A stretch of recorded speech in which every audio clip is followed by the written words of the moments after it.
Please root, please holler, please welcome to the stage the one, the only, Nicholas DeSanto.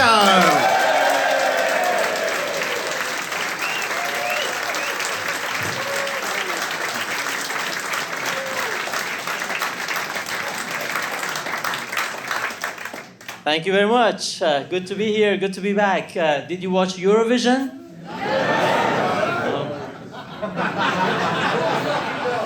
That was not the funny part yet, but good start. Good start. You know, when everything becomes political, like Eurovision as well, sometimes the moral boundaries get a bit blurry. It's difficult to say what is right, what is wrong, who is right, who is wrong. But I tell you, when moral boundaries are quite distinct and you can easily say who is wrong, I'd say the ones who look like the devil. Somebody who has adopted the semblance and likeness of the devil, the Satan. That's a dead giveaway.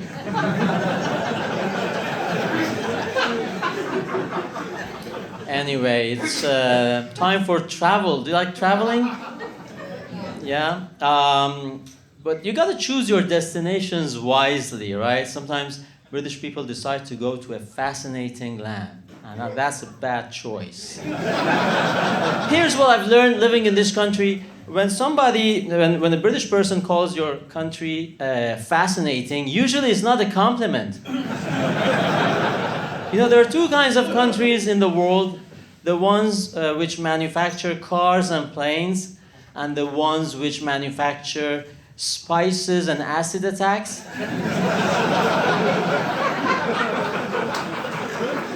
And surprisingly, usually the second group are described as fascinating. Sometimes you read the travel section of The Guardian, it says, well, this is an ancient land, an ancient people with centuries of culture. Hey, I've got a news for you. Every population has got centuries of culture. No people were invented in the 60s. Apart from the Palestinians, maybe.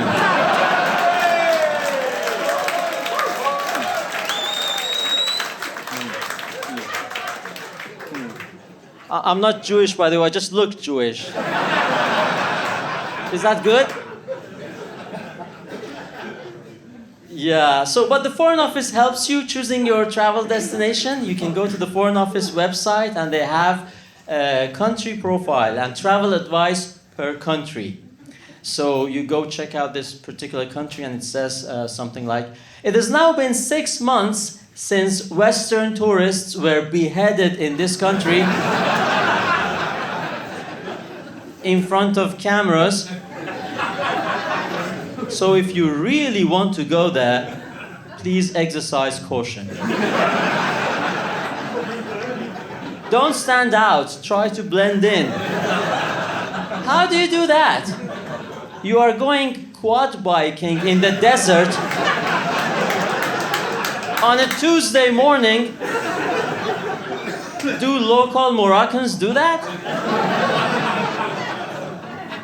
Sharm el-Sheikh was off limits for a while because a Russian charter plane was gunned down by ISIS, so it was off limits. But then at some point the UK government said, now you can go back to Sharm el-Sheikh because the Egyptian army has pushed back ISIS 40 miles into the Sinai Desert. 40 miles. Is that reassuring? Because if there's anything we've learned about Islamic terrorists is that they hate traveling.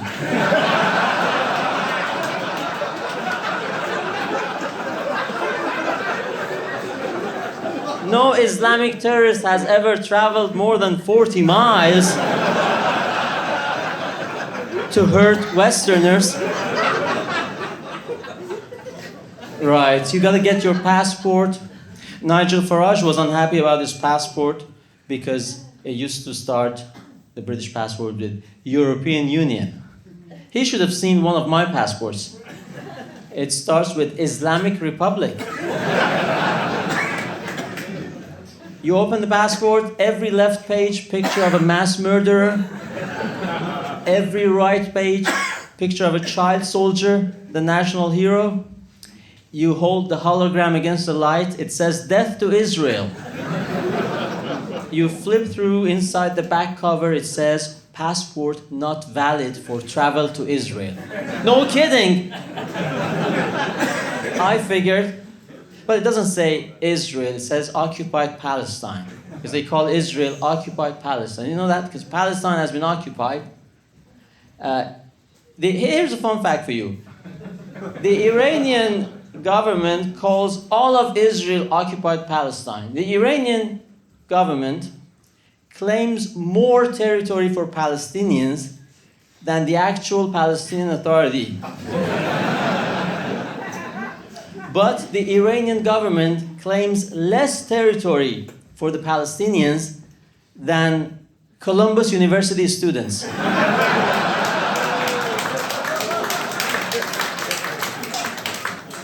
That's a fun fact for you. Yeah, but yeah, they call Israel occupied Palestine because Israelis have occupied Palestinian lands and they are enforcing this illegal occupation through the use of a network of very cruel checkpoints. You know? Because this is incredible for us. Because these Palestinians live in Palestinian territories, but they get daily work visas to go inside Israel every day, work, and then come back home. And this is unfathomable for us. These people hate Israel, and yet Israel gives them daily work visas. And we can't conceive of such a thing, because people who hate Britain, we give them British passports.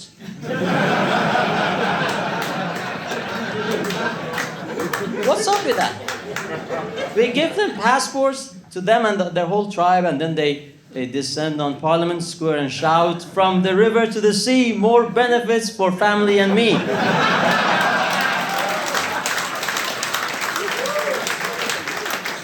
Yeah, but human rights organizations say these Israeli checkpoints are inhumane because they have to wait in line to be checked for any potential bombs or knives. And listen, anybody who thinks waiting at an Israeli checkpoint is inhumane has never been through London Waterloo Station during the morning peak hours. Yeah, but it's good that the Iranian government warns you, because if you're Iranian and you go to Israel, there's no Iranian diplomatic representation. They can't help you out. Because I don't know if you guys are current affair buffs, but relations between Iran and Israel are not optimal. It's a problem, diplomatic representation, consular protection, because it happens for the Foreign Office. Sometimes the Foreign Office receives a phone call. Hello? Is that the Foreign Office? Yeah, my name is Nazanin Zaghari Ratcliffe.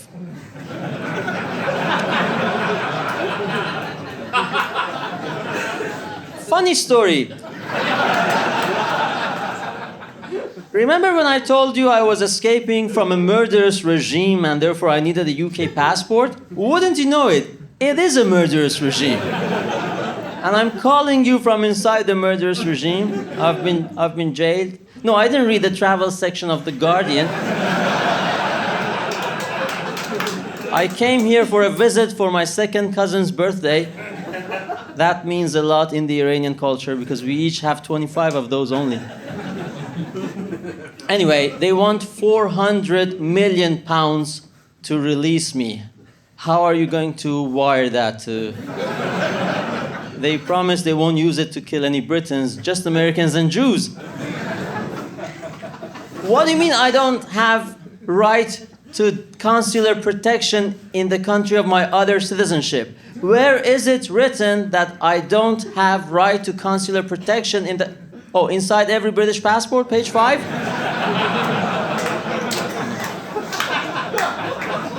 This is comedy, but also public service.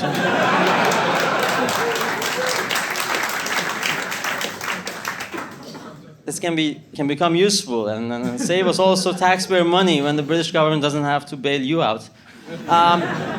Anyway, listen, we are here. And if you don't act swiftly, I'm going to unleash my husband Richard to campaign against you. He is going to campaign tirelessly, and you don't want my case to be a blemish on the Tory government's otherwise impeccable decade-long record. How about that? Yeah, he's going on hunger strike. Yeah, I'm as surprised as you are. Richard is going on hunger strike for me. Looks like I made that choice right. When I look at the walls of this Iranian cell, I can't help but think that I've made some wrong decisions in my life. But Richard is a keeper. So the moral of that story is that first, don't go to dodgy places. Read inside page 5 of your passport. But if you do, first get yourself a husband or a wife who is willing to go on hunger strike for you. Because if I called my wife and told her, I'm incarcerated inside the Middle Eastern dictatorship, please go on hunger strike for me, you know what she'd say?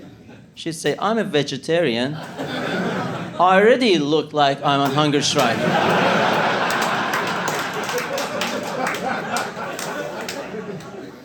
The comparison between before and after pictures is not going to make any media impact.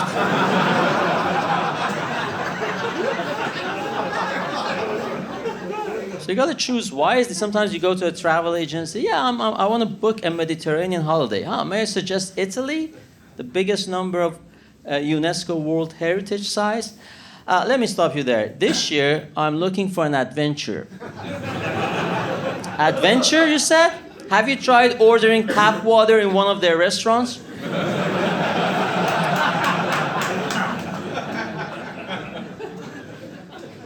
This is fact-based comedy, by the way. No, I know what you mean, but you see, I'm looking for the thrill that you get from sunbathing, coupled with the risk of being riddled with machine gun bullets. That's what I want for my family this summer. Have you got that? Okay, let's have a look at the southern Mediterranean map. Great. In which of these countries we are considered infidel pigs in a special relationship with the great Satan? All of them, sir. Look, I like my holidays best when I don't have any meaningful interaction with the local population. Can you please put us in a resort? And can you please make sure the resort is surrounded by abject poverty? Adjacent abject poverty comes as a standard in all of our holiday packages. I want to go to a place where for some reason we don't see any of the local women. A place where we don't see their women, but they see our women. As whores. Can you arrange that? No problem, sir. And what about the security? The security. Don't worry, sir. You can go to Egypt, where the army is in charge of tourist security. The army? Why is that? Well, basically, the Egyptian government took a hard and long look at the people, at the kind of people who want to hurt you, and they decided that the Egyptian police force is too namby-pamby for them. The Egyptian army, you say? One of those famously successful Arab armies? When did they last win any war? Well, they won during Khrushchev? No, Crusades. Crusades. What about 1946? 1948? No. 1956? No. 1967? No. 3 Arab armies lost territory to Israel. Three times the size of Israel. 1973, Arab armies launched a surprise attack on Israel. What happened? Israel was not surprised.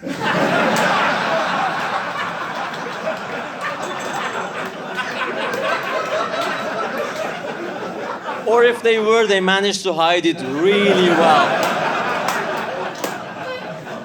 Anyway, this segment was brought to you by IDF.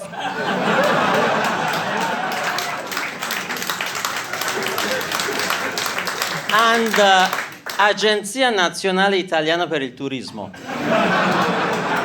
Choose wisely. Do you like American politics? this is related to the theme of the night, don't worry. On September 11th last year, the Biden administration secured the release of 5 American hostages from Iran in exchange for $6 billion. $6 billion. That is the meaning of being the citizen of a superpower, right? You can wake up as an American, feel down and dejected, feel like the biggest loser, and yet you know that you are worth $1.2 billion to somebody. Well, that somebody is arguably the government of the Islamic regime of Iran, but how about that for an ego boost? $1.2 billion per person. The last time a hostage exchange happened was in 2016. Under Obama, they released another 5 Americans from Iran for only a total of $1.7 billion. $1.7 billion to $6 billion. So if you thought the inflation went crazy under Rishi Sunak, cut Rishi some slack. $1.2 billion per person. That was not good for the self-esteem of Nazanin Zaghari Ratcliffe. She was appraised at only $500 million, 400 million pounds. Looks like gender pay gap has crept its way.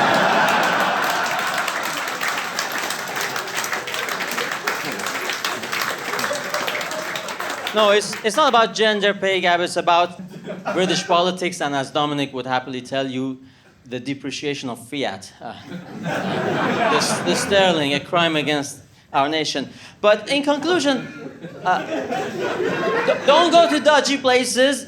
You will cost the taxpayer, and eventually you will still feel you are worth half an American. So it's a lousy feeling on two sides. In conclusion, I want to do some observational comedy. Are you up for that? Yeah. I want to become more relatable to you guys.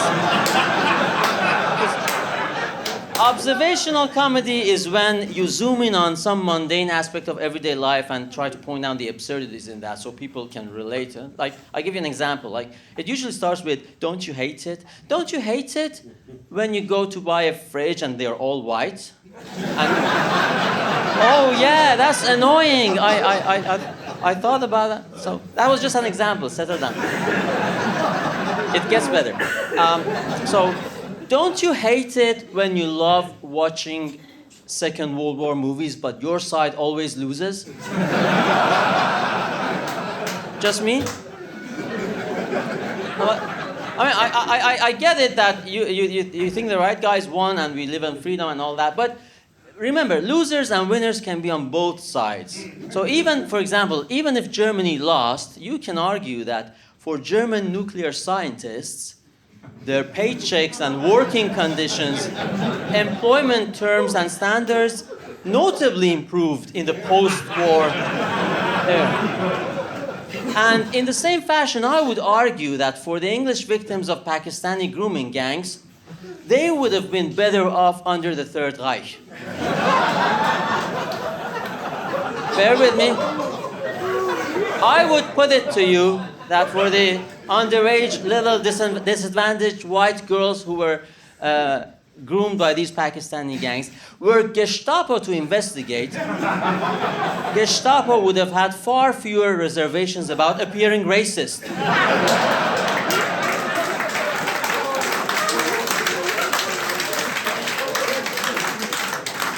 Stop me anytime I say something factually incorrect.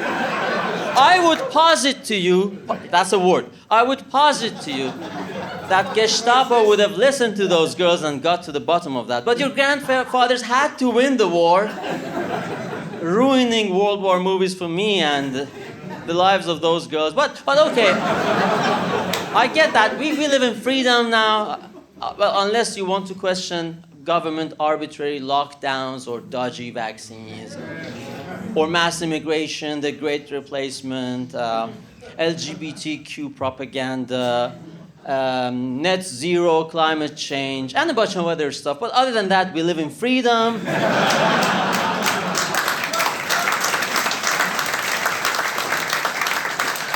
So, on behalf of continental Europe, thank you and thanks to your grandfathers. You have been a great crowd. Due to some double booking error, apparently, I'm in the lineup next month as well. But I promise if you come back, the set will be totally different, but controversial. Thank you very much.